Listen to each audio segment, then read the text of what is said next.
मोहब्बत और नफ़रत। जब मैंने कहानी सुनी तो मेरी आंखों में आंसू आ गए और शायद आपके साथ भी कुछ ऐसा ही होगा। आज की कहानी है मोहब्बत और नफ़रत की कहानी, दिल को कचोट देने वाली कहानी, दुख दर्द देने वाली कहानी। यानी कि अगर हम भी कुछ सुनते हैं तो हमें एहसास होता है, हम उस चीज़ में खो जाते हैं। तो ऐसा ही कुछ इस कहानी में होने वाला है। चलिए कहानी शुरू करते हैं। और ये कहानी बहुत ताज़ी कहानी है। पटना में अरबिया की ये कहानी है। अरबिया में दो गांव बराबर बराबर में थे। इन दो गांव में दो परिवार रहते थे। एक परिवार में एक बेटा था जिसके पिता का नाम था उमेश यादव। उमेश यादव नॉर्मल फैमिली से थे, ज़्यादा अमीर नहीं थे लेकिन ईमानदार थे। उमेश यादव का एक बेटा था जिसका नाम था छोटू, और छोटू की उम्र थी 22 साल। छोटू काफ़ी शरीफ लड़का था। छोटू के गांव के पास में ही एक दूसरा गांव था और वहाँ एक लड़की रहती थी जिसका नाम था आरती। उसकी उम्र थी 21 साल। आरती का परिवार जो था वो छोटू के परिवार से हैसियत में थोड़ा ज़्यादा था, पैसे वाला था, थोड़ा दबंग भी था। इत्तेफाक से छोटू की जो ननिहाल थी, जो नानी का घर था, वो आरती के गांव में था। छोटू के नानी और मामा आरती के गांव में ही रहा करते थे। इसी वजह से छोटू का आना जाना जो था वो आरती के गांव में रहा करता था। छोटू वहाँ आया जाया करता था। ये कहानी तो है जुलाई की, इसी जुलाई की, पिछले मंगलवार की। लेकिन इससे थोड़ा पहले चलते हैं। 2 साल पहले की बात है। छोटू जब अपने नानी और मामा के घर जाया करता था तो उस गांव में उसकी जो दोस्ती थी वो कई लोगों से हो गई। और उसी में एक लड़का था जो लड़की का भाई था, यानी कि आरती का भाई था। आरती के भाई से छोटू की दोस्ती हो गई, लेकिन छोटू कभी आरती के घर नहीं गया था। अब जब आरती के भाई से छोटू की दोस्ती होती है तो ये एक दूसरे से नंबर लेते हैं। मोबाइल का दौर है तो नंबर शेयर करते हैं। फिर उसके बाद इन दोनों की बातचीत होती है, अच्छी दोस्ती भी थी। 2 साल पहले की बात है। आरती के भाई से छोटू की बात होती थी। एक दिन आरती ने भी छोटू से बात कर ली अपने भाई के मोबाइल से ही। अब आरती को छोटू से बात करके बहुत अच्छा लगा और ऐसा भी महसूस हुआ उन दोनों को जैसे उनकी सोचें एक दूसरे से बहुत ज़्यादा मिलती हैं। दोनों को एक दूसरे से बात करके अच्छा लगा। और उसके बाद आरती ने छोटू को अपना नंबर दिया और छोटू ने आरती को अपना नंबर दिया। अब दोनों की बात शुरू हो जाती है, बात होती रहती है, दोस्ती होती है, फिर दोस्ती प्यार में बदलती है। और ऐसे ही 2 साल गुजर जाते हैं, लेकिन अभी तक आरती ने छोटू को नहीं देखा था।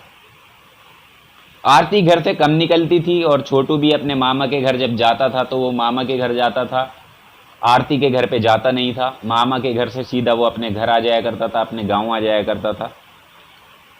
इसी वजह से दोनों ने कभी भी एक दूसरे को नहीं देखा था। 2 साल से सिर्फ फ़ोन पर बात कर रहे थे।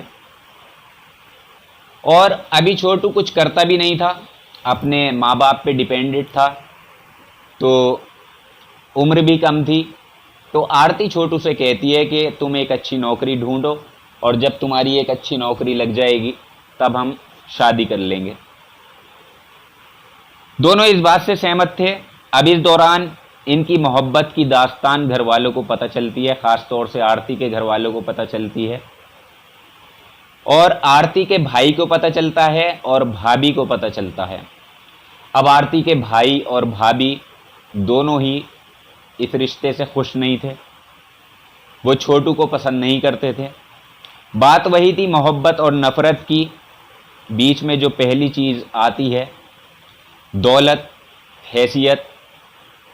क्योंकि छोटू अमीर परिवार से नहीं था। आरती ने अपनी भाभी को खुद ही छोटू के बारे में एक दिन बता दिया था, लेकिन आरती नहीं जानती थी कि उसकी भाभी उसके खिलाफ जाएंगी। आरती के घर वालों को लगा ये जो कुछ हो रहा है, जो आरती की छोटू की बात हो रही है, इसे रोकना चाहिए। इधर आरती सोचती थी शादी करेगी तो वो छोटू से ही करेगी, लेकिन छोटू पहले कुछ बन जाए। फ़ोन पर जारी ये इश्क यूं ही चलता रहा। छोटू उधर जो था वो बेखबर था, उसे नहीं पता था आरती के घर वाले जो हैं वो खिलाफ हैं। अब आरती के घर वालों ने आरती से कहा, छोटू अगर हमारे गांव में दिखाई दिया तो हम उसे छोड़ेंगे नहीं। आरती को वो धमकियां देने लगे। अब आरती भी डर गई, क्योंकि वो जानती थी छोटू का आना जाना उसके मामा के घर पे है।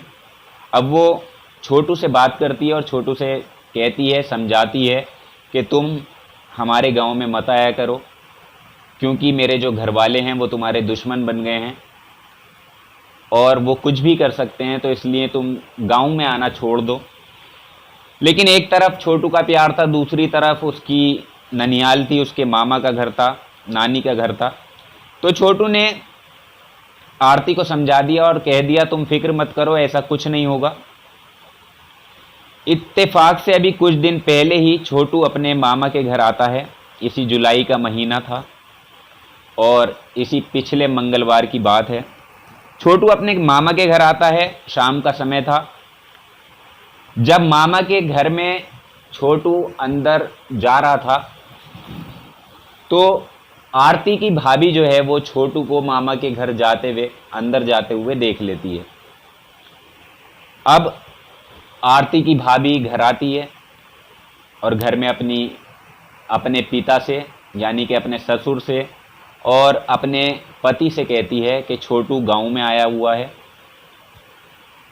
अब यहीं से कहानी एक नया मोड़ लेती है और छोटू आरती के गांव में है। आरती के घर वालों को पता चल चुका है। इसके बाद घर वाले एक साजिश रचते हैं।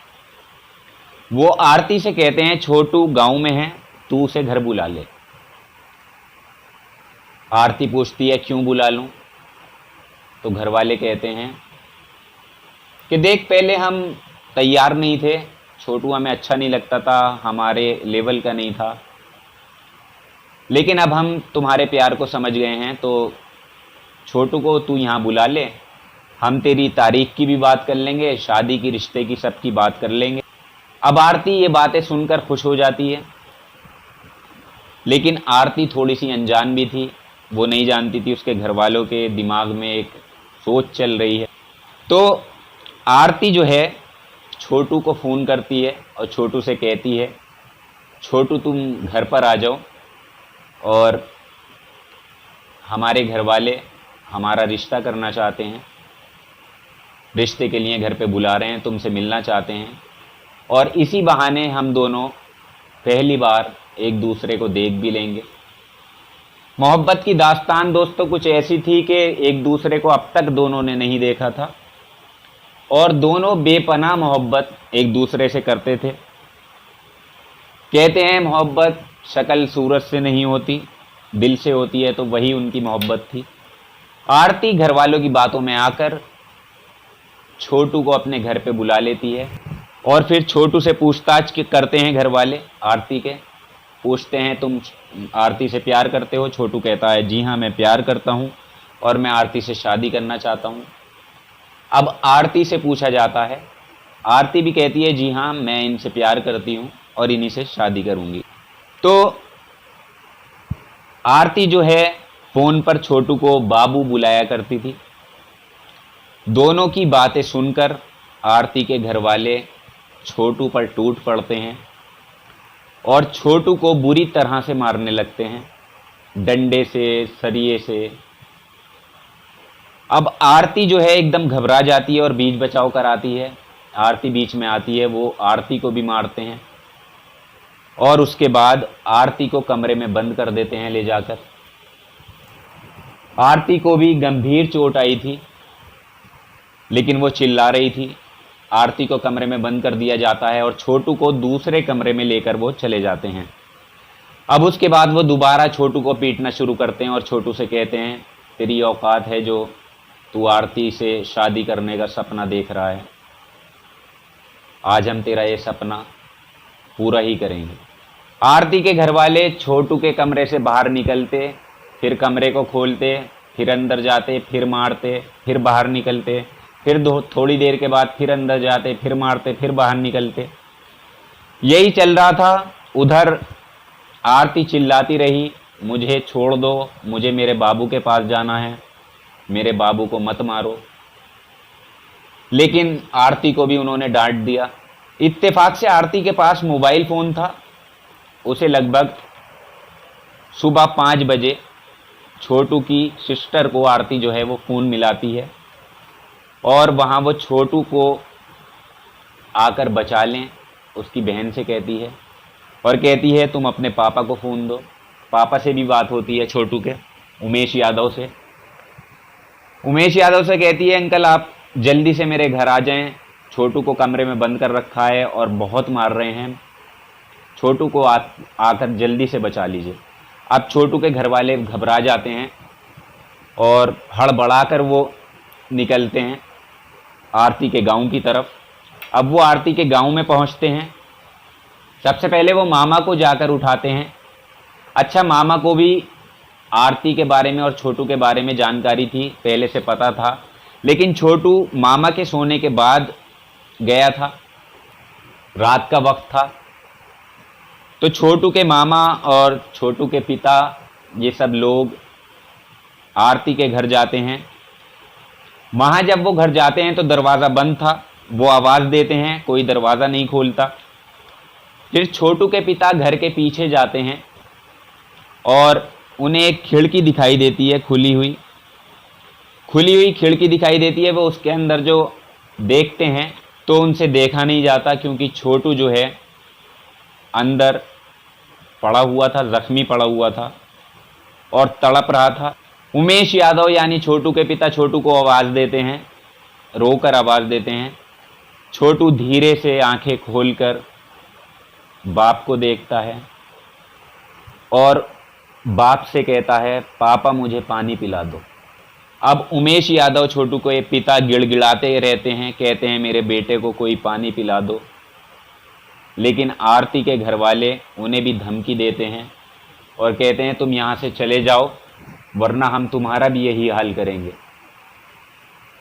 अब कुछ देर के बाद पता नहीं क्या होता है, उनके दिमाग में पता नहीं क्या चलता है। वो आते हैं और उमेश यादव से कहते हैं, छोटू के पिता से, उन्हें अंदर बुलाते हैं और फिर कहते हैं चलो पहले समझौता कर लो और फिर हम तुम्हारे बेटे को छोड़ देंगे। और इन्हीं बातों में वो 1 घंटा बर्बाद कर देते हैं। अच्छा, इससे पहले जब आरती ने छोटू के घर पर फ़ोन किया था तो छोटू के गांव में आसपास के लोगों को पता चल गया था, छोटू के दोस्तों को पता चल गया था, रिश्तेदारों को पता चल गया था। तो ये लोग पूरा गांव इकट्ठा होकर एकदम से सुबह ही सुबह आरती के गांव में पहुंच जाते हैं और आरती के घर पर ये भीड़ सुबह ही सुबह लगभग 6 या 7 बजे का वक्त था। जब पूरा गांव पहुंचा, भीड़ पहुंची, तो आरती के घर वाले भी घबरा गए। उन्होंने सोचा अब यहाँ से निकल जाना ही बेहतरी है और वो वहाँ से भाग जाते हैं सब। अब भीड़ अंदर आती है, उस खिड़की को देखती है, खिड़की में से अंदर छोटू को देखती है। छोटू जो था वो सुध बुध अंदर पड़ा हुआ था, ज़मीन पर पड़ा हुआ था, खून से लथपथ था। अब भीड़ किसी तरह से दरवाजे को तोड़ती है, अंदर दाखिल होते हैं लोग, छोटू के पिता दाखिल होते हैं। तब तक बहुत देर हो चुकी थी और छोटू की जान जा चुकी थी, छोटू की मौत हो चुकी थी। उसके नाखून उकड़े हुए थे, उसके चेहरे पर, उसके जिस्म पर काले निशान थे। छोटू को जलाया गया था। छोटू की बॉडी के पास एक तार पड़ी हुई थी, छोटू को तार से करंट दिया गया था। गुस्साई भीड़ फिर छोटू को हॉस्पिटल लेकर जाती है और वहाँ पर छोटू को मुर्दा करार दिया जाता है। अब आरती को भी कमरे से बाहर निकाला जाता है, उसे बताया जाता है छोटू मर चुका है, इस दुनिया में नहीं है। आरती ये सुनकर बेहोश हो जाती है। इधर गांव का गुस्सा हॉस्पिटल में भीड़ पहुंचती है। छोटू का पोस्टमार्टम होना था। अब इधर आरती जब भी होश में आती वो कहती मुझे अपने बाबू के पास जाना है, और फिर वो बेहोश हो जाती, फिर होश में आती, फिर कहती मुझे अपने बाबू के पास जाना है, मुझे मेरे बाबू से मिलवा दो। अब कुछ लोग, छोटू का पोस्टमार्टम होना है, मुर्दा घर में आरती को लेकर आते हैं और आरती छोटू की लाश से लिपट जाती है और लिपट कर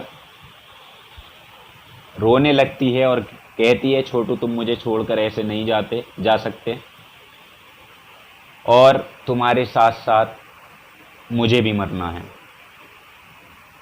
छोटू की लाश से एक लड़की, एक प्यार उसका लिपटा हुआ है और लोग खड़े हुए देख रहे हैं, उनकी भी आंखों में आंसू हैं। गुस्साई भीड़ है, एक अजबी माहौल तैयार हो गया था वहाँ। अब किसी तरह लोग आरती को समझाते हैं और छोटू की लाश से अलग करते हैं, और फिर किसी तरह छोटू का पोस्टमार्टम होता है। इसके बाद पुलिस भी आ चुकी थी और आरती के घर वालों को गिरफ्तार कर चुकी थी। गांव वालों को किसी तरह समझाया जाता है। छोटू का पोस्टमार्टम हो चुका था और अब छोटू का अंतिम संस्कार होना था। उसके बाद जो हुआ वो बहुत अलग ही हुआ। आरती एक जिद पर अड़ जाती है और वो जिद ये थी कि मुझे छोटू की चिता पर ही छोटू के साथ जलना है, मुझे जिंदा नहीं रहना। अब वो छोटू की चिता से अलग नहीं हो रही है। बहुत मुश्किल से लोग उसे समझाते हैं और छोटू की चिता से अलग करते हैं। फिर उसके बाद छोटू का अंतिम संस्कार होता है। इसके बाद आरती अपना फैसला सुनाती है।